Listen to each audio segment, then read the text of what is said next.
নমস্কার বন্ধুরা, আশা করতেছি সবাই ভালো আছেন। আমিও ভালো আছি। প্রতিদিনের মতো আজকেও একটা রেসিপি নিয়ে চলে এলাম। রেসিপিটি হচ্ছে কাঁঠাল বিচি বেগুন দিয়ে লইট্টে মাছের ভুনা। এই জন্য আমি আগে থেকে প্যানে গরম জল বসিয়ে গরম করে নিয়েছি। দিয়ে দিব লইট্টে মাছের শুটকি। এইভাবে আমি 3 মিনিটের মতো লইট্টে মাছের শুটকিটাকে জাল করে নেব।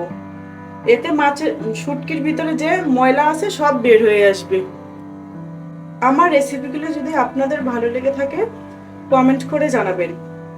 আর কোনো রেসিপির প্রয়োজন হলে তাও কমেন্ট বক্সে কমেন্ট করে জানাবেন। আপনি যদি মনীষা কিচেন বিডির নতুন হয়ে থাকেন তাহলে চ্যানেলটিকে সাবস্ক্রাইব করে দিবেন। আমার জাল দিয়ে নেওয়া হয়ে গেছে, এবারে উঠিয়ে নিব। কড়াই গরম হয়ে এসেছে, এবারে দিয়ে দিব রান্নার তেল। তেল গরম হয়ে আসলে দিয়ে দিব শুকনো মরিচ, একটা ছেঁড়া কাঁচা মরিচ, কালো জিরে। কাঁচামরিচ ও কালো জিরেটাকে আমি 8 থেকে 10 সেকেন্ডের মতো ভেজে নিব, এতে একটা ফ্লেভার আসবে। দিয়ে দিব কয়েকটা গোটা রসুন,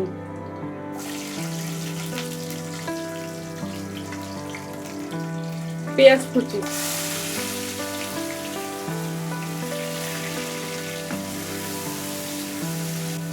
পেঁয়াজটাকে ব্রাউন কালার করে ভেজে নিব। পেঁয়াজটাকে ভেজে নেওয়া হয়ে গেছে, এবারে দিয়ে দেব আদা রসুন কাঁচামরিচ বাটা। আদা রসুনটাকে আমি 2 থেকে 3 মিনিটের মতো ভেজে নিব।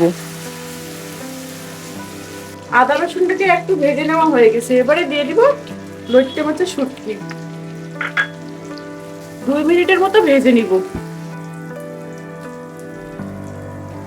2 মিনিটের মতো ভেজে নেওয়া হয়ে গেছে, এবারে দিয়ে দিব বেগুন।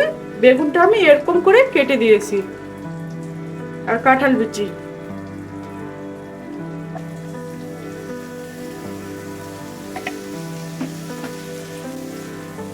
সবগুলোকে ভালোভাবে নাড়িয়ে নেব।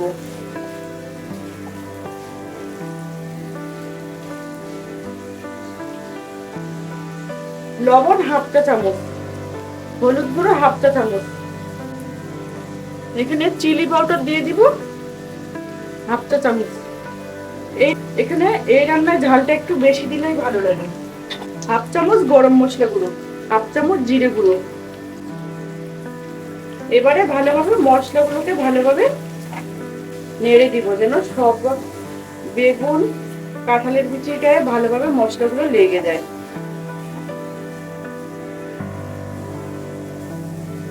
এই রান্নাটি কিন্তু একবারে মিডিয়াম থেকে লো আঁচে রান্না করতে হবে। নাড়িয়ে দেওয়া হয়ে গেছে, এবারে ঢেকে দিব। এভাবে 5 মিনিটের মতো রান্না করে নিব লো আঁচে।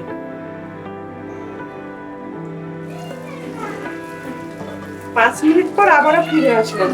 এর মধ্যেই কিন্তু আমি 2-1 বার ভালোভাবে নেড়ে দিয়েছি। দেখুন অনেকটা কিন্তু ভাজা ভাজা হয়ে এসেছে। এবারে দিয়ে দিব জল।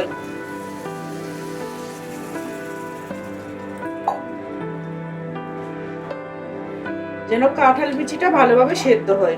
এই রান্নাটা কিন্তু লো আঁচে করতে হবে, হাই হিটে করলে তরকারিটা পুড়ে যাবে আর খেতে একদমই স্বাদ করবে না। এবারে ঢেকে আবারও রান্না করব 8 মিনিটের মতো। 8 মিনিট পর ফিরে আসলাম। দেখেন তরকারির কালারটা অনেকটাই সুন্দর হয়ে এসেছে।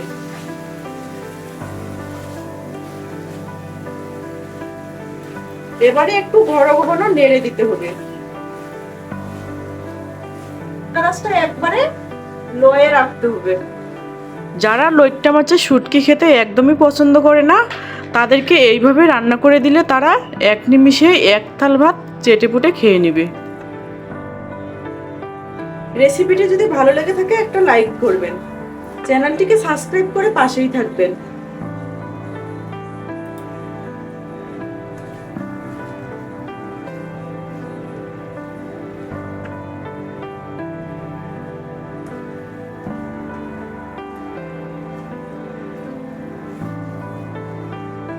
রান্নাটি প্রায় আমার হয়ে এসেছে। এ পর্যায়ে আপনারা ধনেপাতা দিতে পারেন, আমি ধনেপাতাটাকে স্কিপ করলাম। নিত্য নিত্য নতুন ভিডিও পেতে মনীষা কিচেনের সাথেই থাকুন। রান্নাটি হয়ে গেছে। ভিডিওটি দেখার জন্য আপনাদেরকে অসংখ্য ধন্যবাদ।